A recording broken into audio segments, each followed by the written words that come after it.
Sérieux, ça, oui? Je dépose ça. Bien.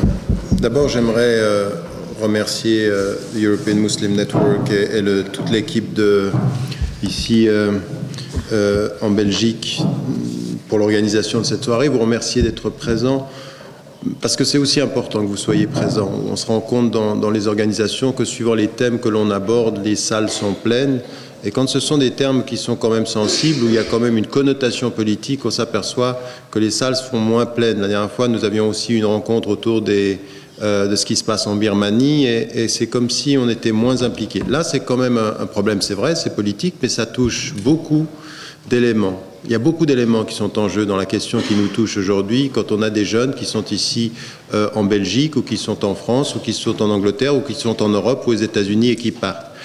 Il y a beaucoup de questions à se poser, et ces questions, il faut les aborder de façon frontale. Elles sont importantes, elles sont une affaire de connaissance, elles sont une affaire d'éducation, elles sont une affaire de responsabilité.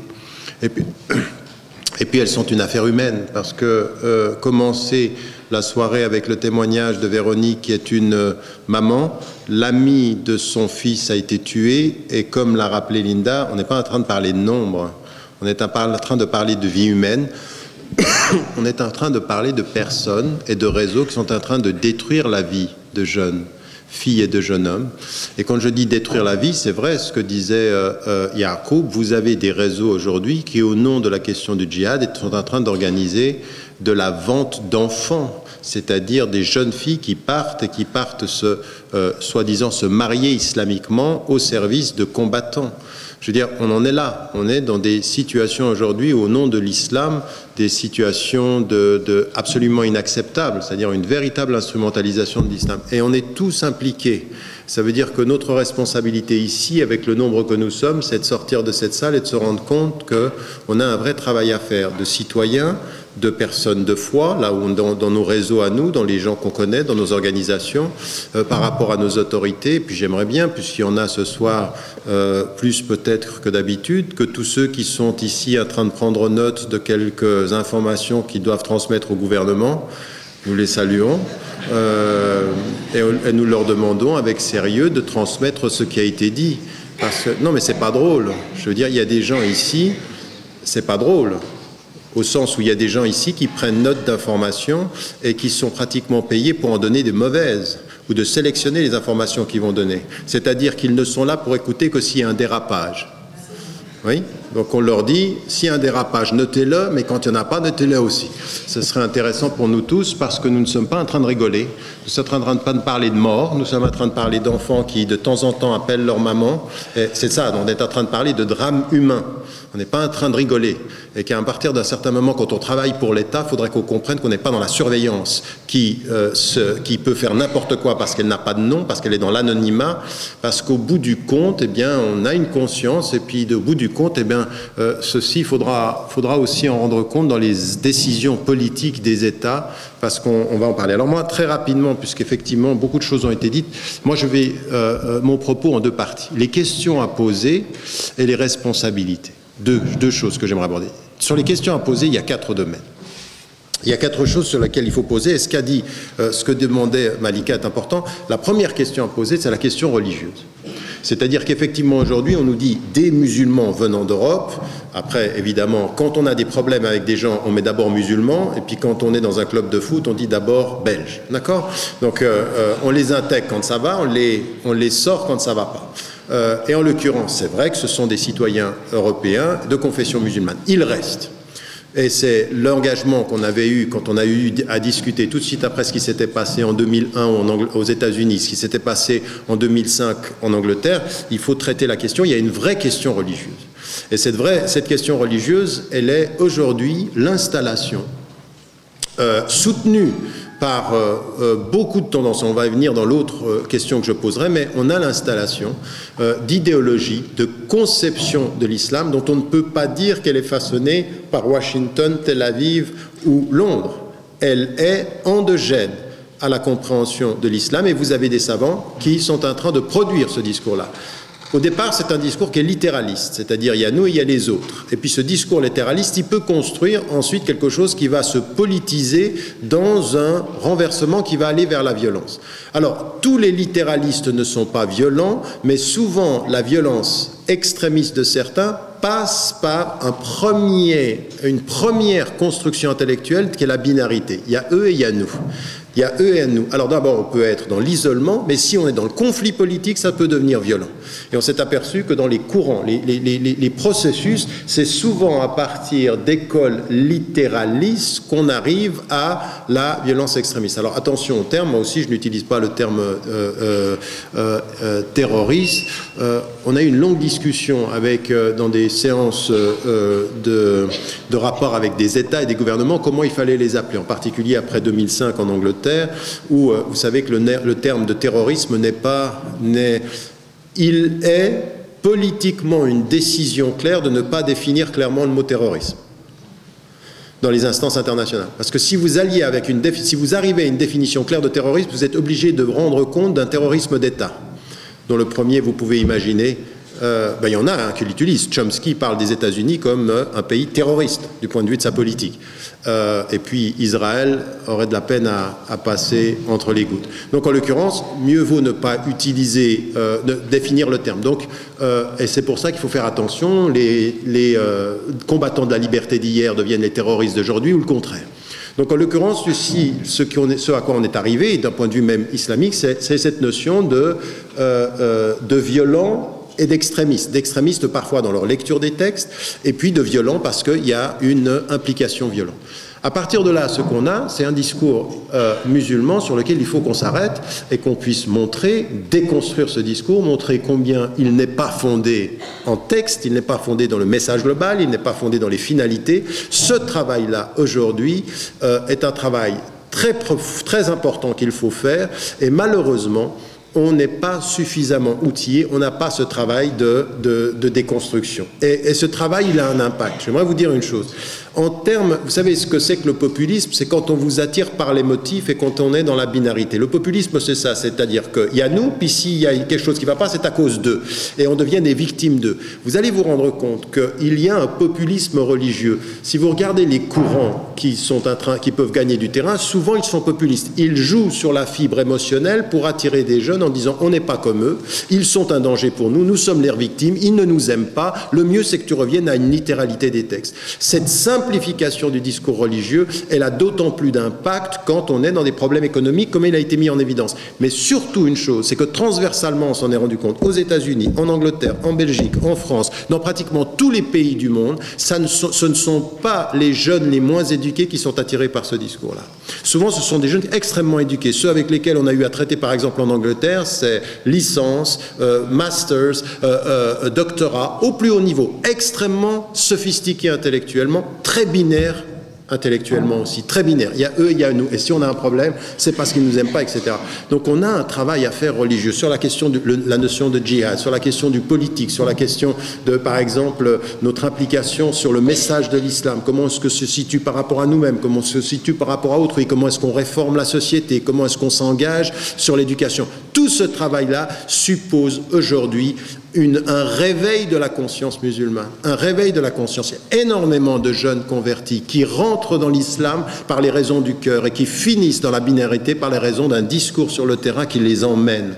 Je veux dire, quand moi j'apprends que le jeune qui est parti et qui est mort, à un moment donné, il était très en phase avec mon discours, à un moment donné, il y a quelque chose qui se brise. Pourquoi? Parce que notre discours n'est plus sur le terrain, il y en a un autre sur le terrain. Et ce discours sur le terrain, c'est un discours qui est un discours cassant par rapport à autrui.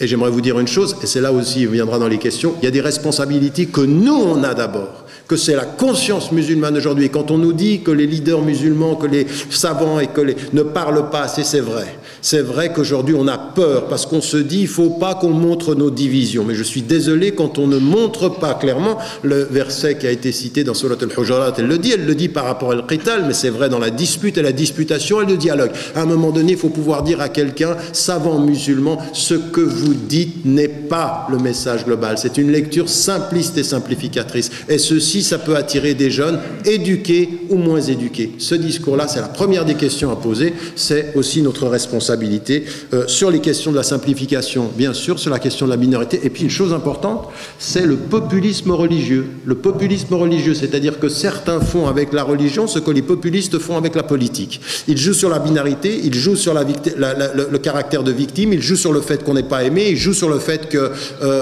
la solution elle est simple. Puisque ce sont des kuffars, eh bien le meilleur moyen d'être un bon musulman, c'est de lutter contre les kuffars. C'est-à-dire moi, vous savez, souvent je répète ces paroles-là parce qu'on vient souvent vers moi, on me dit mais ton grand-père, ce qu'il a dit, j'ai 99,99999% qui me parlent de mon grand-père n'ont rien lu.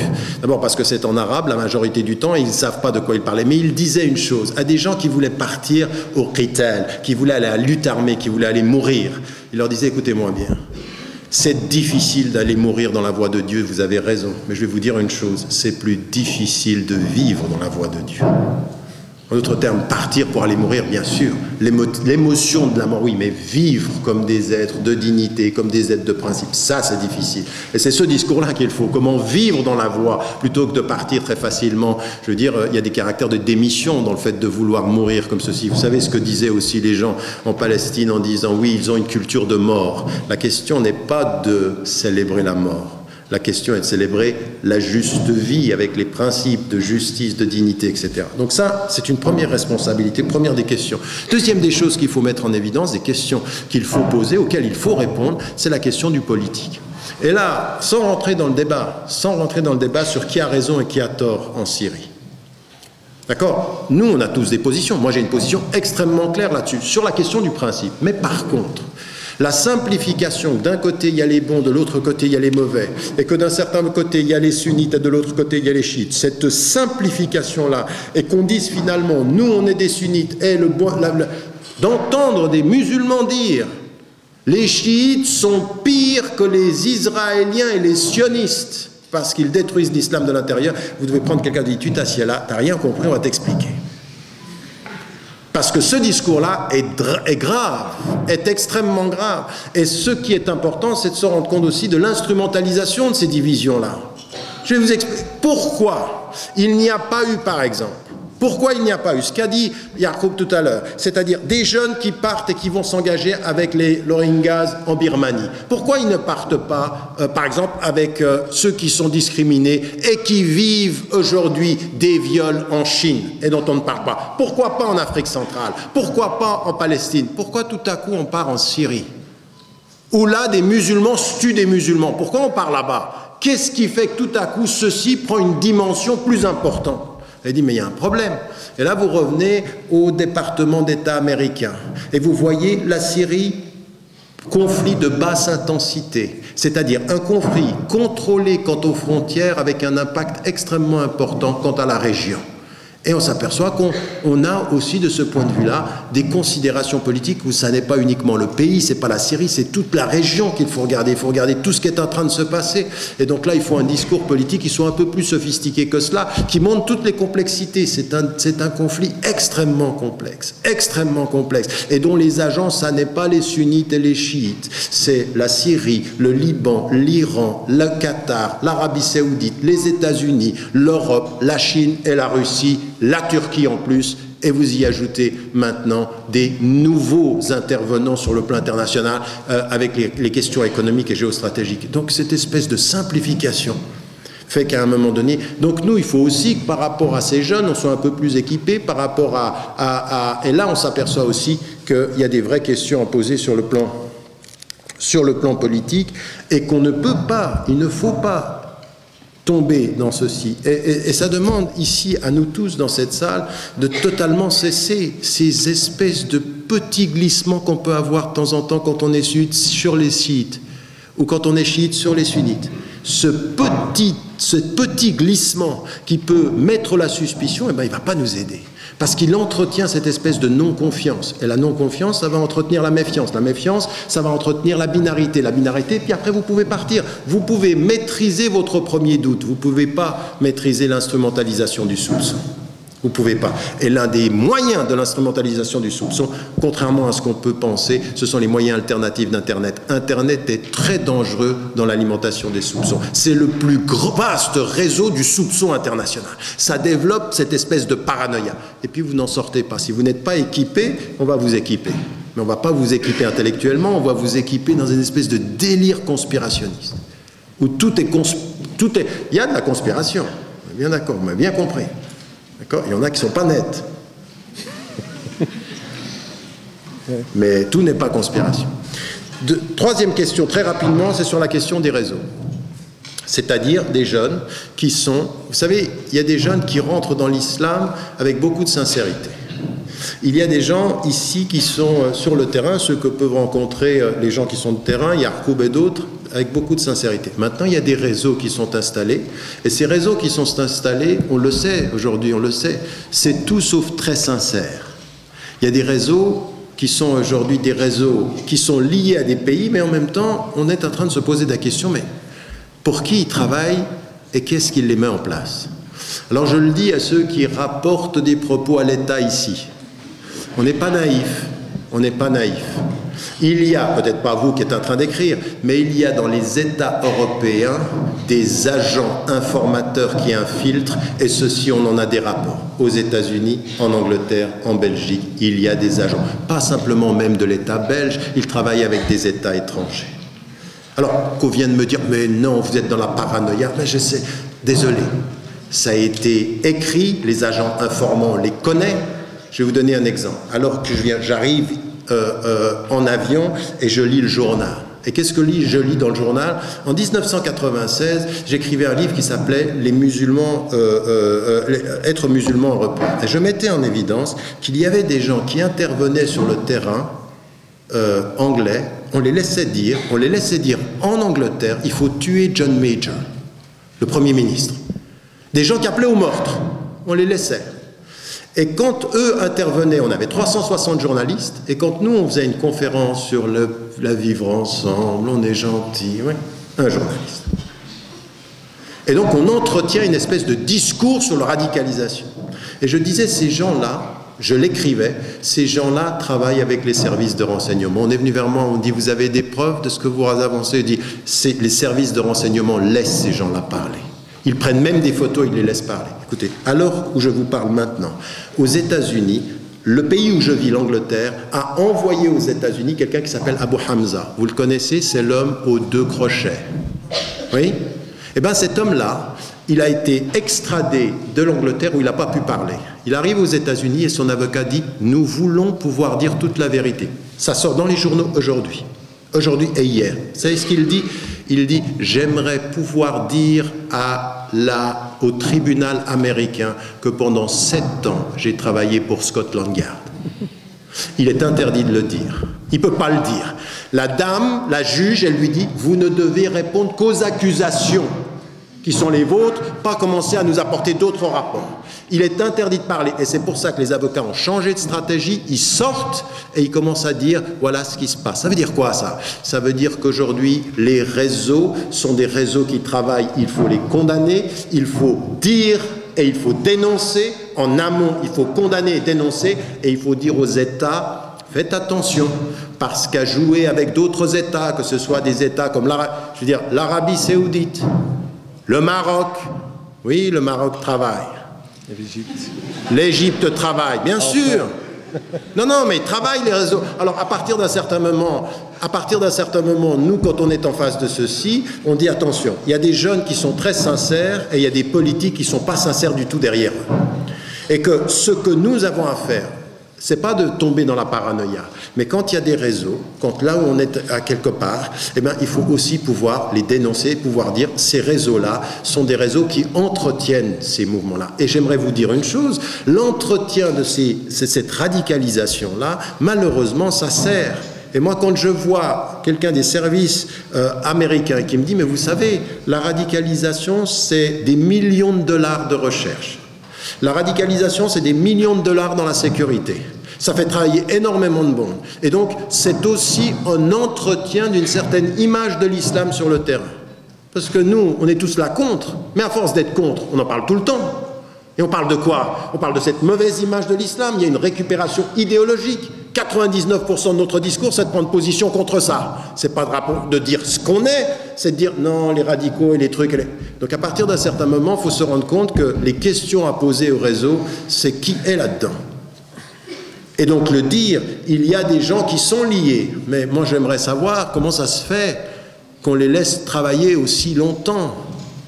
Comment ça se fait que 10 ans, 15 ans, ils peuvent travailler? Comment ça se fait à des moments? On a un type en Angleterre, il est dans toutes les chaînes de télévision.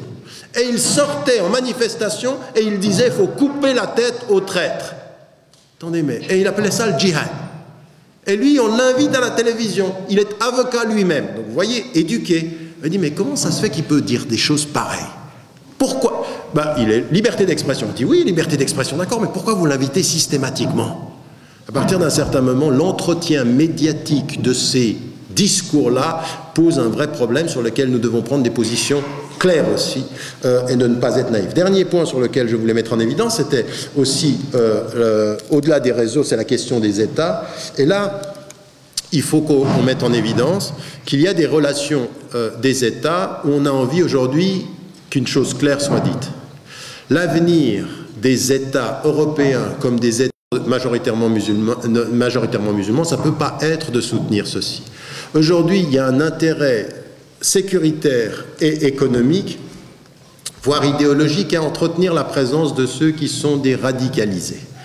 Et donc, ceux qui sont des extrémistes violents. Aujourd'hui, on sait qu'on tire profit de ceci. Beaucoup plus du discours que nous, on a. Le discours de la citoyenneté, le fait de vivre ensemble, etc. Mais à partir d'un certain moment, il faut aussi que nous, on prenne des positions courageuses et qu'on puisse dire que l'intervention d'États étrangers, les États du Golfe, aujourd'hui, qui sont impliqués là-dedans, encore une fois, l'Arabie Saoudite ou le Qatar, on le sait, 80 millions de dollars qui sont mis en qui sont investis pour pouvoir développer la propagande du littéralisme, de ce qu'on appelle le salafi ou du wahhabisme, mais du littéralisme, c'est-à-dire que c'est comme ça qu'il faut les appeler. Et puis en même temps, le silence qu'il y a de nos autorités à l'acceptation de ces groupes, parce qu'ils ont de l'argent. On ne va pas... Cameron a dû reconnaître que sa position sur l'Égypte a été poussée par l'Arabie Saoudite. C'est-à-dire que toutes les investigations qu'ils font, c'est sur la base d'une demande de l'Arabie Saoudite, qui a soutenu les militaires. Et on vient vers vous et on dit, mais vous êtes pour la démocratie? Et des fois, vous avez envie de dire au gouvernement, et vous? Il faudrait peut-être nous dire si finalement vous l'êtes, parce qu'à force d'avoir des relations avec ces pétromonarchies, ça nous pose des questions de savoir, est-ce que vous l'êtes vraiment? Parce que comment vous allez être pour la démocratie si vous êtes pour les coups d'État militaires? Comment vous allez être pour la démocratie si vous vous taisez sur les génocides tels que ceux qui se passent en Birmanie? Vous êtes pour qui, au fond? Et puis l'attitude par rapport à la Syrie aussi pose des vrais problèmes. Donc ça, ce sont des questions sur lesquelles, sur le plan politique, et les responsabilités, c'est ce que je voulais dire, ma deuxième partie, mais je vais juste les mentionner, la responsabilité des leaders et des musulmans par rapport à la connaissance de l'islam, par rapport au travail que nous avons à faire, par rapport à un petit courage de l'autocritique qu'il faut avoir. Ça, c'est notre responsabilité. La responsabilité, comme je le disais également, des États, parce que moi, j'étais très intéressé par la recherche. Ce que vous avez mis en évidence, ce que toi tu as mis en évidence, les deux, c'est très important ceci, parce que ça met bien en évidence qu'en amont, il y a des profils. Et ces profils-là, ils sont très très liés à la situation économique. En fait, un État qui voudrait lutter contre les potentielles dérives doit travailler en amont sur les questions de l'éducation, de la stabilité économique, de l'accès à la famille, de la politique urbaine. Tout ça, c'est très important. En amont, si on ne fait pas ce travail-là, on ne peut pas. Et ça, ce ne sont pas des choses qui touchent les musulmans, ça a touché toutes les questions qui vont faire... Les mêmes raisons qui font gagner le populisme en politique font gagner les littéralismes sur le plan religieux. Les mêmes raisons. Donc à partir d'un certain moment, il faut avoir en amont une politique. En amont, il faut faire ce travail-là, et là-bas aussi, c'est-à-dire d'avoir une attitude de cohérence. Et ça, c'est aussi notre responsabilité de demander à nos États d'avoir une cohérence par rapport à ça. Donc, sur le plan du discours religieux, il faut être clair. Sur le plan de la non-naïveté, il faut être clair aussi. Et puis, il faut avoir un tout petit peu de courage par rapport à ça. faut avoir un tout petit peu de courage par rapport à ça, à ceux qui aujourd'hui font de l'islam un fonds de commerce et de la radicalisation un fonds de commerce pour maintenir des politiques qui sont des politiques de stigmatisation. Il y en a au plus haut niveau des gouvernements occidentaux, il y en a au plus haut niveau, et vraiment, on a vraiment l'impression que c'est des choses qui sont en train de s'installer. Je termine par, on a commencé avec une anecdote, je termine par une anecdote. Quand je descendais à Washington, j'étais accueilli par un jeune qui a vécu toute sa vie aux États-Unis. Il est d'origine égyptienne. Toute sa vie aux États-Unis, Hafiz al-Qur'an, il a appris le Coran, il était impliqué avec une énorme sincérité. Quand l'Égypte quand Moubarak est tombé, il est reparti en Égypte. Il est reparti en Égypte, il était opposé au coup d'État et il était en train de faire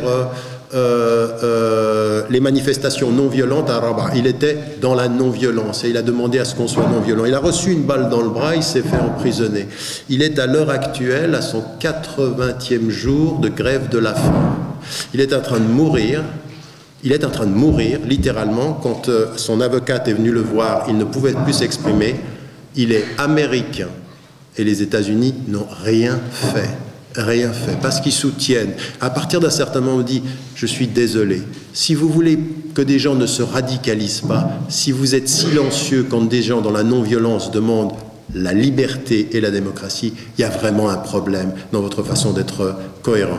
Et ça aussi, ce sont des choses que nous devons avoir le courage de dire. Je vous remercie.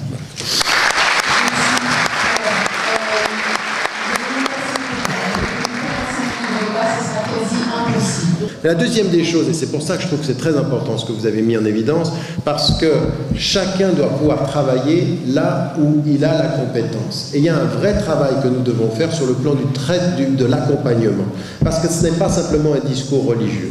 Ça a aussi à voir avec les parcours de vie, avec la psychologie, avec le mal-être, qui peut aller jusqu'à la question de l'identité, et même parfois avec des esprits extrêmement sophistiqués, un rapport à soi, rapport à l'autorité, rapport à la justice. Ça, c'est tout à fait vrai. Je pense que ça s'ajoute au discours. Ça ne l'exclut pas. Ça n'est pas l'un plus que l'autre, c'est l'un avec l'autre. Et ce travail-là, c'est là où on doit avoir des compétences. Et ça s'ajoute à une autre question que vous avez mis en évidence, qui est la question de l'éducation. Et la question de l'éducation, elle est en amont de ces problèmes-là, elle doit l'accompagner. Et vous avez raison, on a une vraie crise quant à la formation des imams ici, quant au discours islamique ici, quant au dialogue intra-religieux ici, entre sunnites et chiites. Je veux dire, on me le rappelait, la première personne qui meurt ici de ce conflit et qui est chiite, c'est un imam ici en Belgique. Je veux dire, à partir d'un certain moment, ce discours, il faut l'avoir. Maintenant, il faut ajouter à tout ceci une quatrième dimension, sur laquelle il faut que personne ne soit naïf. La force d'une chaîne se mesure à son chaînon le plus faible. Vous pouvez avoir toutes les chaînes fortes de l'éducation, si vous en avez un de faible, c'est là où on vous prendra. Et en l'occurrence, c'est pour ceci qu'il faut aussi avoir la question politique en tête. Il faut se rendre compte que politiquement, il y a des forces qui vont être des forces d'opposition, qui vont travailler sur le chaînon le plus faible, vous pourrez éduquer qui vous voulez, mais à un moment donné, il va bien falloir que vous fassiez face à un certain type de discours, qui peut être un discours littéraliste, qui peuvent être celui d'État, je veux dire, ne soyons pas naïfs, c'est-à-dire que autant il faut travailler sur le terrain avec des psychologues, autant il faut travailler dans l'éducation, il faut travailler avec un discours clair religieux, autant à un moment donné, il faut que nous ayons des citoyens qui soient conscients d'enjeux politiques. Ça n'est pas par naïveté, ce n'est pas uniquement comme ceci par hasard qu'aujourd'hui vous voyez depuis 2001 s'installer dans tout l'Occident un discours sur la radicalisation, sur les musulmans qui partent en dérapage. Pourquoi? Parce que la stigmatisation, ça sert le nouvel ennemi, il est là. C'est des millions de dollars et c'est des alliances avec des États. C'est ça que je suis en train de dire. Je veux dire, je n'exclus pas l'un, je dis ayez toutes les dimensions, mais sans naïveté. Sans naïveté, s'il vous plaît, parce que vous pouvez aujourd'hui, je veux dire, vous vous rendez pas compte des gens qui sont entrés dans l'islam avec énormément de sincérité. Comment à un moment donné on réussit à leur laver la tête. Moi j'ai vu, en 20 ans, j'ai vu des gens, je les avais vus il y a 20 ans, vous les voyez 20 ans plus tard, vous dites, mais qu'est-ce qui s'est passé? Dans un sens ou dans l'autre. Certains, pour monter en grade, se sont complètement dilués. Et certains, pour se retrouver avec eux-mêmes, se sont radicalisés. À partir d'un certain moment, le discours de l'éducation, il est bien. Le discours sur la psychologie est important, mais le discours sur la compréhension des manipulations politiques est très important. Ne soyons pas naïfs, c'est le début de l'action consciente sur le terrain. C'est ça, je pense, le pluridisciplinaire dont on parle. Merci. Merci.